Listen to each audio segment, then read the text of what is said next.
Good morning, my name is Donovan Walker. I'm the Planning Operations Section Chief for Great Basin Team 5. Today's Tuesday, September 10th, and this is your morning fire operations briefing for the Middle Fork Complex.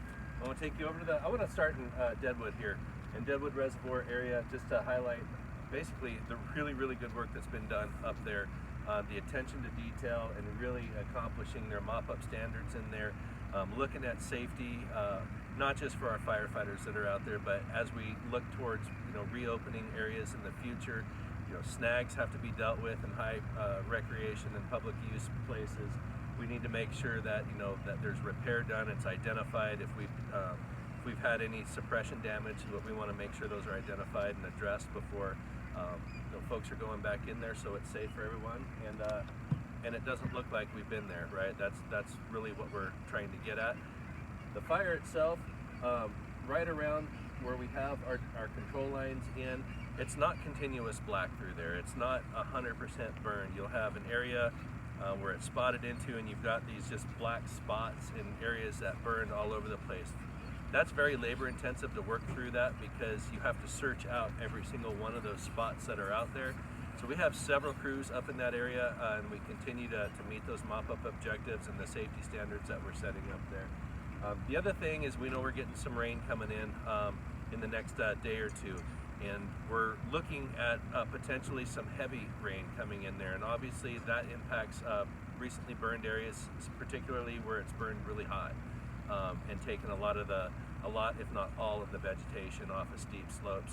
And so we really need to assess where those roads are in those areas to make sure that, one, it stays safe for our firefighters, two, that we address it in the future and start coming up with the repair plans to help make sure that those roads remain passable, and it's not going to limit our access in, and it aids the forest when it comes time to reopening. So over the next several days, particularly after this rain event that's coming, we're going to be addressing a lot of those areas. And that's not just on the road systems coming in here.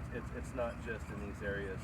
That could be anywhere. It could be parts of the Triple Nickel, where the Pioneer Fire burned, for instance, in 2016. Those slopes are still recovering in a lot of ways, and they've also recovered in a lot of ways, but that doesn't stop the rocks from coming down and other things whenever heavy rain events happen.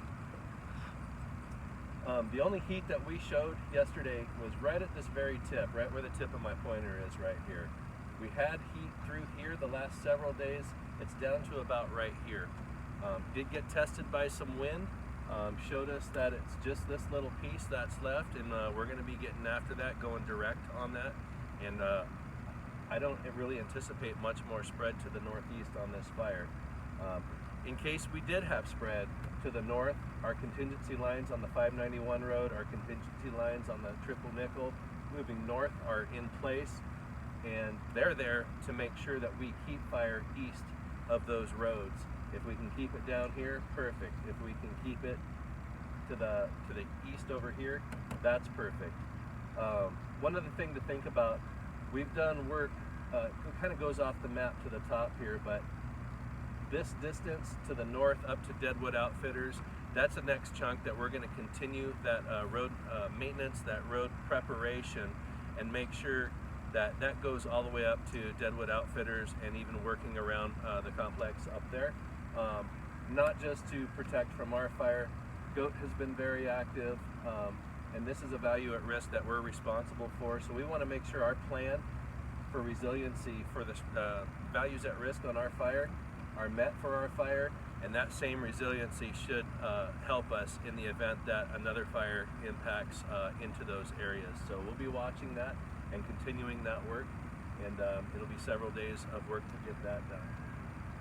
Okay, moving down, we talked about the east side of the fire here. It's still not moving anywhere. It's still in a confined status for us. We're watching it, but we're not taking action in here because action is not necessary. We don't need to allocate the resources in there when we have much higher priority areas, specifically the areas that are protecting Crouch and Garden Valley. So we're going to move around to the Highway 17 corridor. This remains very steady, very secure. We still have a presence in there. We'll keep that in there. We're going to reevaluate it after the rain event to see what we need to keep in there, or if we can continue this basically completed line. In some fires we call it, containment line. But basically showing that as a patrol status only and no need to keep resources in there. We're almost there, and I think we're going to be there just as soon as the rain comes through. West side of the Nellie fire, all the way up to the indirect line. This remains good, no heat. The primary control line remains a focus for us. We remain staffed up in those divisions out there to ensure that if we need to take action based on fire activity in here, we have this. Last night at the public meeting, we proposed and presented another option that makes it where we don't have to be out here, and we've identified some ridges that the fire is coming to that allows us the opportunity to react to the fire in here and not even out here. Modeling indicates that this is all going to be coming together.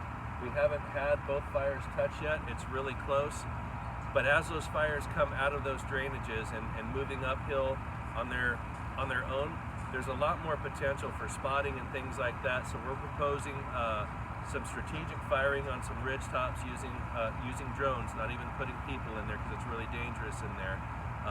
That has to go through a go, no-go process before anything actually occurs on the ground, but it's ridge tops. And when you light on a ridge top, it allows things to back nicely under our own set of conditions. Our winds are southwest today, like this. That's very favorable for that kind of an operation in there, because if anything that we're doing goes into the fire. If those conditions shift after a frontal system, winds tend to shift like this to out of the northwest, like that. That could change things dramatically in there for Scott Mountain Lookout that's in there, and that's what we want to be ahead of. Granted, I know that we have rain in the forecast, but with weather you always say what if, right? So that's the plan in there. That'll be talked about and discussed in detail with the resources on the ground and incident management and the IC before any decision is made. But that allows us time to not have to do this. And if we don't ever have to do this, that's best for everybody. So that's what's going on between the Bulldog and the Nellie fires. West side of Bulldog, very secure, not really worried about this. We're patrolling this. And then all the work around Silver Creek, Silver Plunge, the resort, these road systems in here, 671, 678, 698, this box in here, all the way up to the lookout. A lot of fuels work going on in there, a lot of mastication, thinning, brushing, limbing, chipping, all those mechanical tools that we use to improve roads to use as future contain lines. This is an ongoing operation for definitely several more days. The other thing, if we do get chased out by rain today, we got to allow people enough time to get out of there, because traveling is treacherous on those roads the way it is now. So you add rain to it. If that happens, we want to make sure we're ahead of that. So we're going to be getting work done as long as we can in there. Once the rain hits, we're going to back off a little bit and let the conditions resolve themselves, evaluate the roads before we go back in, and then we'll get back to it. We do still have an initial attack and structure contingent on the fire. There's at least 10 engines. I know there's 3 or 4 more engines that are on my fill list that should be coming in today or tomorrow to replenish. We should be in a really good spot to support for any structure needs as far as that group goes, as well as any new initial attack within our area of responsibility, or even helping the forest outside of that. Just the other day when everything was blowing up around us here, we did send 2 task forces off of our fire here to support the fires in Cascade and around Cascade there, as well as aircraft off of our fire. And we want to continue to be in a position on this incident to be resource rich for what we need on our fire, but to be able to help our neighbors and some of these other fires around us when that happens. I want to be able to say yes to that when they say, do you have something? So we'll continue that posture as we move through our tenure here and transfer that to the next team. That concludes your briefing for today. I appreciate it. Good talking with you. Have a nice day.